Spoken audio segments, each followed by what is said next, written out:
안녕하세요. 종묘한 이야기입니다. 오늘 이야기해볼 주제는 선조와 그의 배양공신들입니다. 배양공신이란 국왕 생전 큰 공로가 있는 사람을 선정하여 종묘의 공신당에 신의가 모셔지는 사람을 말합니다. 선조는 1567년부터 1608년까지 재위한 조선 제14대 왕으로 임진왜란, 정유재란 등 조선의 혼란기의 왕위에 있었던 인물이기도 합니다. 또한 선조는 조선 왕조사상 인조와 더불어 무능한 임금이라고도 불리는데요. 둘의 공통점은 각각 임진왜란과 병자호란과 같은 큰 전란을 겪었다는 것이며 나라를 대표하여 할 일들에 소홀했다는 점입니다. 선조는 왜 후대에게 무능한 임금이라는 평가를 받게 되었을까요? 지금 이 캐스트를 듣고 계시는 일부 청취자분들께서는 옆에서 올바른 방향을 제시해줄 훌륭한 신하들이 없어서가 아니었을까 라고 생각하시는 분들도 계실 텐데요. 저 또한 이 캐스트를 제작하기 전에는 잠시나마 그렇게 생각한 적이 있습니다.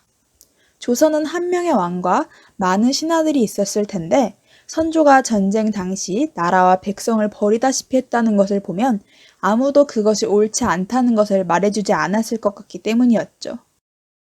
하지만 예상과 달리 선조에게는 누구나 익히 알만한 훌륭한 신하가 있었는데요. 지금부터 그의 배양공신은 누가 있는지, 어떻게 배양공신이 될 수 있었는지, 과연 정말로 선조가 옳지 못한 행동을 했을 때 가만히 지켜만 보았는지를 알아보도록 하겠습니다. 선조의 배양공신으로는 이준경, 황희, 이이가 있는데요. 특히 황희와 이이는 한국 사람이라면 한 번쯤은 들어봤을 인물 중 한 명으로 이이는 5,000원권 지폐에 있어 더욱 친숙한 인물이기도 합니다. 이황은 조선 중기 연산군부터 선조 시기에 활약한 문신이었는데요. 주자의 사상을 깊게 연구하여 조선 성리학 발달의 기초를 형성한 저명한 성리학자로도 알려져 있습니다. 사실 이황은 선조가 즉위하였을 당시 이미 노쇠하여 선조의 국정에 많이 참여하지 못하였습니다. 하지만 누구보다 조선의 조정을 오랫동안 지켰던 이황은 선조 역시 훌륭한 성군이 되어주길 바라는 마음을 갖고 있었는데요.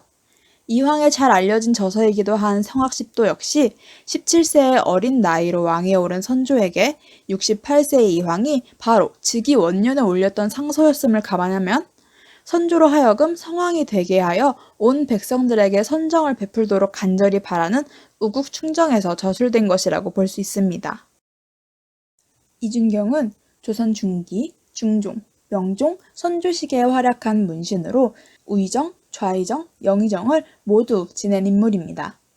그는 선조의 원상이기도 했는데요. 원상이란 즉위한 왕이 너무 어려 신하들이 보좌하여 국정을 돌보는 임시 직책입니다. 이와 관련된 일화 또한 존재하는데요. 명종은 죽기 전 심통원과 이준경에게 당시 하성군이었던 선조가 무사히 왕위에 오를 수 있도록 부탁하였다고 합니다. 아무래도 선조는 명종의 아들이 아닌 반개 출신이었기 때문에 입지가 많이 불안정했기 때문이죠. 하지만 심통원은 다른 뜻을 품고 결국 하성군을 지지하지 않았고 이를 두고 볼 수 없었던 이준경이 심통원을 창고에 가두고 자신이 국사를 총괄하는 등 선조가 왕위에 오를 수 있도록 전력을 다했다는 일화도 전해집니다. 실제로 이준경은 고명대신의 원로로서 대신들의 중심 역할을 잘했다는 평을 얻으며 선조의 배양공신으로 종묘 공신당에 배양되었으며 앞서 소개한 이황 또한 비슷한 이유로 초기 선왕의 보필을 인정받아 종묘에 배양됩니다. 마지막으로 살펴볼 인물은 이이입니다.